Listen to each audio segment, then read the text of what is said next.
Bonjour à tous, bonjour à toutes et bienvenue dans la bulle de parole.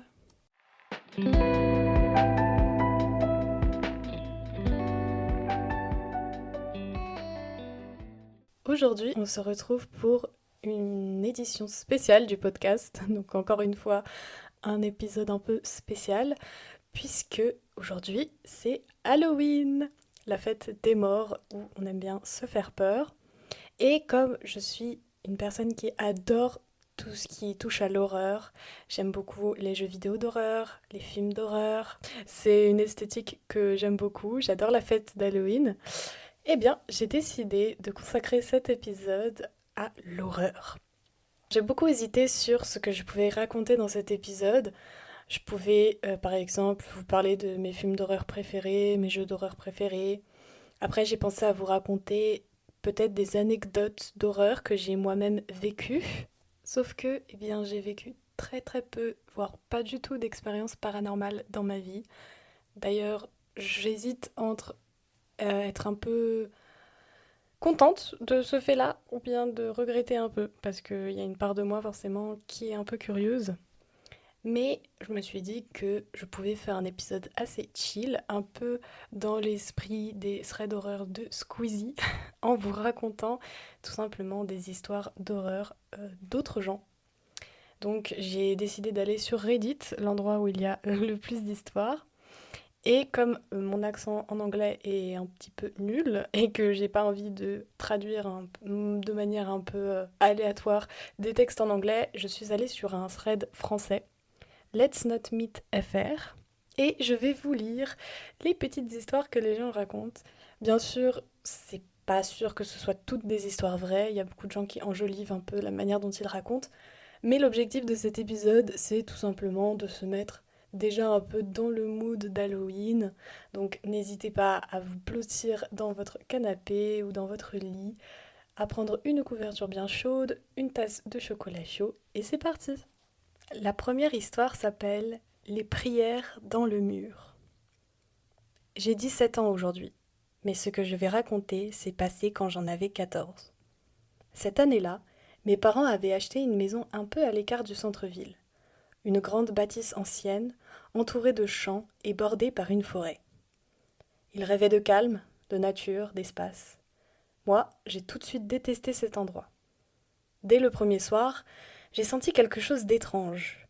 Pas un danger, juste cette impression qu'on n'était pas seul. La maison grinçait tout le temps, les couloirs semblaient plus longs la nuit, et le grenier, surtout, me mettait mal à l'aise. Les anciens propriétaires avaient laissé un vieux crucifix accroché au mur du couloir. Ma mère voulait le jeter, mais mon père a dit que ça portait chance. On l'a laissé là. Je crois que c'est à partir de ce moment-là que tout a commencé. La première fois, j'ai entendu des pas à l'étage. C'était vers minuit. Je jouais sur mon téléphone, tout le monde dormait. Des pas lents, réguliers, juste au-dessus de ma chambre. Je me suis levée, j'ai monté l'escalier. Rien. Mais le crucifix, lui, était tordu, comme si quelqu'un avait essayé de l'arracher du mur. La deuxième nuit, c'était pire. Je me suis réveillée à cause d'un bruit de respiration, lourde, irrégulière, venant du coin de ma chambre. Quand j'ai allumé la lampe, il n'y avait personne. Mais l'air sentait fort, comme une odeur de bougie éteinte, de cire brûlée. Au bout d'une semaine, j'ai remarqué que les miroirs de la maison reflétaient parfois des choses différentes. Une ombre derrière moi, des silhouettes dans le couloir. Et chaque matin, le crucifix changeait légèrement de position sans que personne ne l'ait touché. Un soir, j'ai entendu ma mère prier dans sa chambre. Sa voix tremblait. Je suis allée frapper à sa porte, mais quand elle s'est ouverte, elle dormait profondément. Et pourtant, j'entendais encore sa voix murmurer une prière, juste derrière le mur. La nuit suivante, j'ai voulu filmer. Vers 3 heures du matin, j'ai pointé la caméra vers le couloir. On y voit le crucifix, et pendant une fraction de seconde, quelque chose passe devant. Une forme blanche, haute, sans visage. Et sur l'enregistrement, juste avant que l'image se brouille, une voix chuchote Non tibi sed nobis. Ou du moins, c'est ce que j'ai entendu. Le lendemain matin, le crucifix n'était plus au mur. À sa place, une marque noire brûlée dans le bois. Et dans ma chambre, sur le mur au-dessus de mon lit, 3 traces de doigts, comme trempées dans de la suie. Nous avons déménagé 1 mois plus tard. Mes parents n'ont jamais voulu en parler. Mais parfois, la nuit, j'entends encore le bruit des pas au-dessus de moi. Et dans mes rêves, la voix continue de murmurer la même phrase. Aujourd'hui, même à 17 ans, j'ai encore plein de questions. Qui était vraiment cette présence? Pourquoi choisissait-elle cette maison? Est-ce qu'elle m'a suivie jusque-là? Et surtout, que veut dire cette phrase? Ouf, c'est une histoire un peu flippante, effectivement. J'aime beaucoup. Il y a quelqu'un qui a écrit dans les commentaires que la personne fait du latin et la phrase veut dire pas pour vous, mais pour nous. Bon, voilà. Apparemment, c'est ça la traduction exacte. Est-ce que vous pensez que c'est une histoire vraie? Bon, c'est sûr que la personne a très très bien écrit, a beaucoup romancé, etc. Mais c'est fort possible qu'elle a vu des choses et que, en regardant la vidéo sur son tel, elle a l'impression qu'il y a une voix qui disait un truc. Après, c'est sûr que, bon, une voix qui dit quelque chose en latin, ça fait très film d'horreur. Mais dans tous les cas, ça fait des frissons dans le dos, je trouve. La deuxième histoire s'appelle Le pull rouge. Salut, il m'est arrivé un truc il y a des années, plus de 20 ans je pense, et j'aimerais avoir votre avis, car à chaque fois que j'y pense, ça me glace le sang. Quand j'étais plus jeune, environ 10 ans, je me baladais avec ma meilleure amie, du même âge que moi, mais nous n'avions aucun adulte avec nous. C'était une petite route pas trop fréquentée, dans une sorte de lotissement qui formait une boucle, avec quelques habitations, mais principalement de la forêt autour. Note importante, on avait déjà fait un tour du quartier, c'était peut-être le deuxième ou troisième qu'on faisait. On marchait tranquillement, et j'entends un bruit de moteur. Et quand je me retourne, je vois une camionnette blanche derrière nous qui roule lentement. On se dit qu'elle veut nous dépasser, comme la route n'est pas très large, alors on se décale pour la laisser passer à côté de nous. Elle avance de quelques mètres et s'arrête. Sur le moment, ma meilleure amie et moi, nous ne remarquons pas trop et continuons d'avancer, sachant que la camionnette se trouve juste devant à l'arrêt. Et je ne sais pas, sur le coup j'ai un sentiment bizarre qui m'envahit, et j'attrape le bras de ma meilleure amie pour qu'on s'arrête. Je ne sais pas combien de temps on fixe la camionnette, mais j'ai l'impression que ça a duré un moment. Mais bon, c'était il y a longtemps, alors peut-être que ce n'était que quelques secondes. D'un coup, on a vu la portière côté passager s'ouvrir, du côté de la forêt. J'ai tiré le bras de ma meilleure amie pour qu'on parte dans l'autre sens, et je ne sais pas trop pourquoi on s'est mis à courir. On a couru un moment, et quand on s'est arrêté, on a commencé à parler de ce qui venait de se produire. Et elle aussi, elle avait eu peur. On s'est assis dans un parc et on a commencé à se détendre un peu, puis à rire en se disant qu'on avait paniqué pour rien. Au bout d'un moment, peut-être une demi-heure, on se dit qu'on va rentrer, mais nous devions repasser par la route où la camionnette s'était arrêtée pour rentrer. On n'était pas vraiment rassurés, mais on s'est dit que tout va bien, alors on rebrousse chemin. En arrivant sur la route, à notre grand soulagement, la camionnette n'était plus là. On avance donc tranquillement jusqu'à l'endroit où elle était, et c'est là qu'on remarque quelque chose, et mon Dieu, rien qu'à l'écrire aujourd'hui, j'en ai encore des frissons. Sur le côté lisière de forêt, on aperçoit un truc rouge. Vraiment à peut-être 1 mètre de la route tout au plus. On s'approche et on découvre un petit pull rouge. C'était un pull en laine tricotée, rouge très vif. Je le trouvais déjà petit pour l'époque, donc je suis certain que c'était une taille enfant. On aurait dit qu'on avait tenté de le brûler, car il était noirci par endroits, et il y avait comme un petit bidon en plastique vide à côté. J'imagine peut-être de l'essence ou un produit inflammable. Ce qui est très étrange, c'est que je suis sûre que ce pull n'était pas là lors de notre premier tour, car rouge comme il était, je pense qu'on l'aurait vu, et il n'y avait pas de feuilles mortes dessus, alors que le sol en était jonché.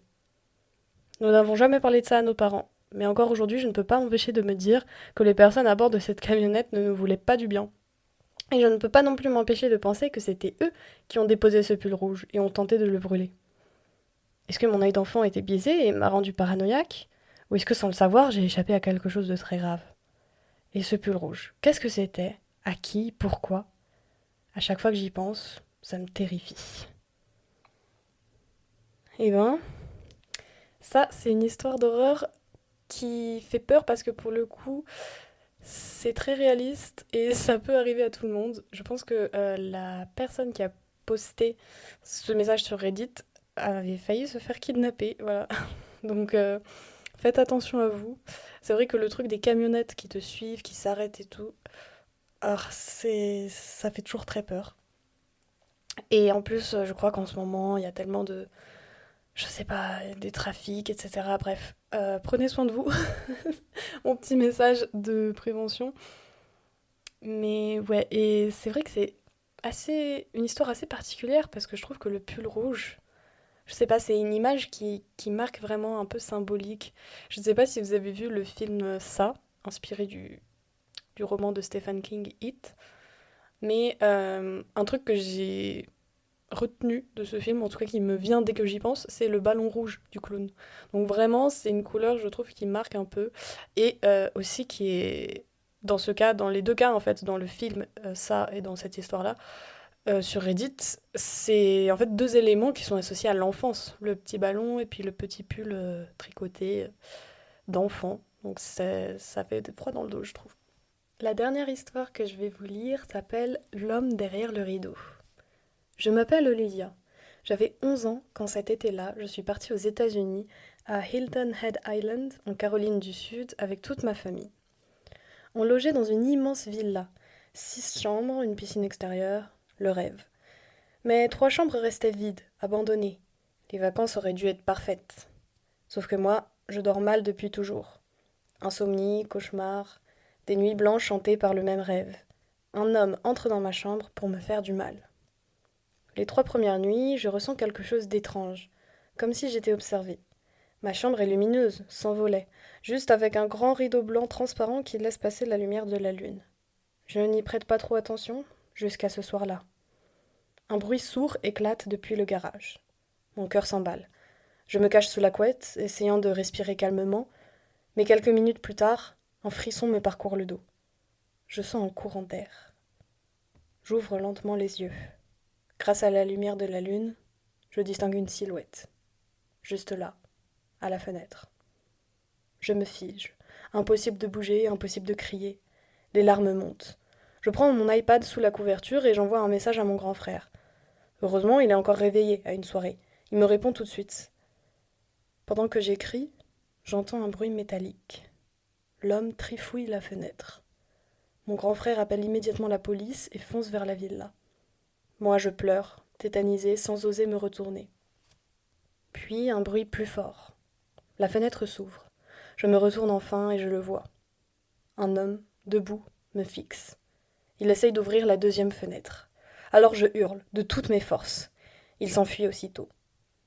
Quelques minutes plus tard, la police, mes parents et mon grand frère arrivent en courant. Mon grand frère pleure et tremble. Moi aussi. Cette nuit-là, je n'ai plus dormi. Mais pour la première fois, mon cauchemar n'était plus seulement dans ma tête. Quelques années plus tard, après de longues thérapies, je dors mieux.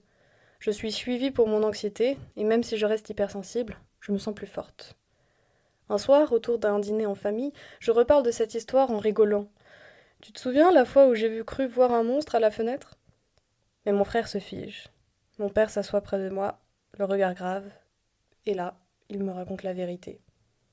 L'homme que j'avais vu cette nuit-là, c'était le nettoyeur de la piscine. Mon père avait remarqué depuis quelques semaines qu'il était trop insistant avec moi et mon petit frère, qu'il voulait nous emmener faire un tour sur le terrain de golf ou aller voir un coin isolé de la plage. Rien de flagrant, mais inquiétant. Quelques jours avant l'incident, mon père décide de le remplacer, et c'est la nuit suivante que l'homme s'est aventuré près de la maison pour tenter de m'enlever. La police confirmera plus tard que cet homme avait déjà été arrêté pour tentative de kidnapping, mais libéré rapidement faute de preuves. Mon père me regarde droit dans les yeux. Cette nuit-là, Olivia, tu aurais pu disparaître.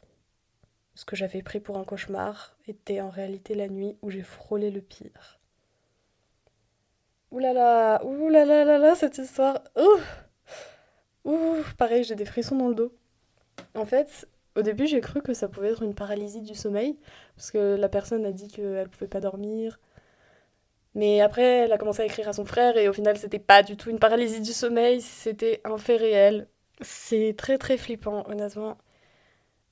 Je J'ai un peu envie de croire à cette histoire, mais j'espère pour la personne qui l'a publiée que c'était juste une histoire et que ça ne s'est pas vraiment passé. Mais voilà, comme quoi il faut toujours se méfier du nettoyeur de la piscine. Alors, avant de conclure cet épisode, je vais vous nommer quelques podcasts que j'aime bien écouter de temps en temps et qui ont tous pour thème l'horreur. Si comme moi, vous aimez bien ce thème, et surtout si vous aimez bien écouter des histoires d'horreur, par exemple, en faisant autre chose à côté ou pour vous endormir si vous êtes un peu foufou. Donc, le premier podcast s'appelle Hostile, Hostiles. Ensuite, In Tenebris. Il y a un autre podcast qui s'appelle Dans le Noir. Et un autre que j'aime bien qui s'appelle Avant d'aller dormir. Donc voilà, je pense qu'ils sont tous disponibles sur Apple Podcast ou alors peut-être sur Spotify. Mais oui, en tout cas, ils sont tous disponibles gratuitement. En tout cas, je vous remercie beaucoup de m'avoir écouté pour cet épisode. J'espère qu'il vous aura plu, même si il est très différent des autres formats. Et je vous souhaite à tous un excellent Halloween. À la prochaine!